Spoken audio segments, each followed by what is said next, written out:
ეს არის Hexa Charger Pro, ესეც ძალიან მარტივად ისრობა ჩემი თითებით. რა შეგვიძლია ბაზრობ თქვა? ძალიან კარგი სატენი არის, აქვს თავისი მინუსები, რა თქმა უნდა, მინუსები ცოტა, მაგრამ მაინც აქვს, ამაზე აუცილებლად რომ ვისაუბროთ. რა მინუსებზე გადავალთ, აგიხსნით, რა განსხვავება არის წინა სამუხტ საშუალებებთან შედარებით, ეს არის Beta FPV-ის გამოშვება Hexa Charger Pro, როგორც გითხარით უკვე.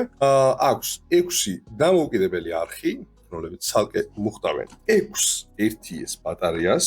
ძალიან მნიშვნელოვანი არის, რომ ჩვენ შეგვიძლია ერთდროულად დავმუხტოთ 6 ბატარეა. ეს გვაძლევს ძალიან მარტივ რაღაცას, როცა ჩვენ გვაქვს 7 ბატარეა და არა 6, შეგვიძლია აი ასეთი პატარა დრონით, ამ შემთხვევაში Air 65, ან თუ უფრო ცოტა დიდი გვინდა Air 75, უფრო დიდი ბატარეებით, როგორც ხედავთ 680 მილი-ამპერიანები, გვაძლევს იმის საშუალებას, რომ ფაქტობრივად უსასრულოდ და უწყვეტად ვიფრინოთ.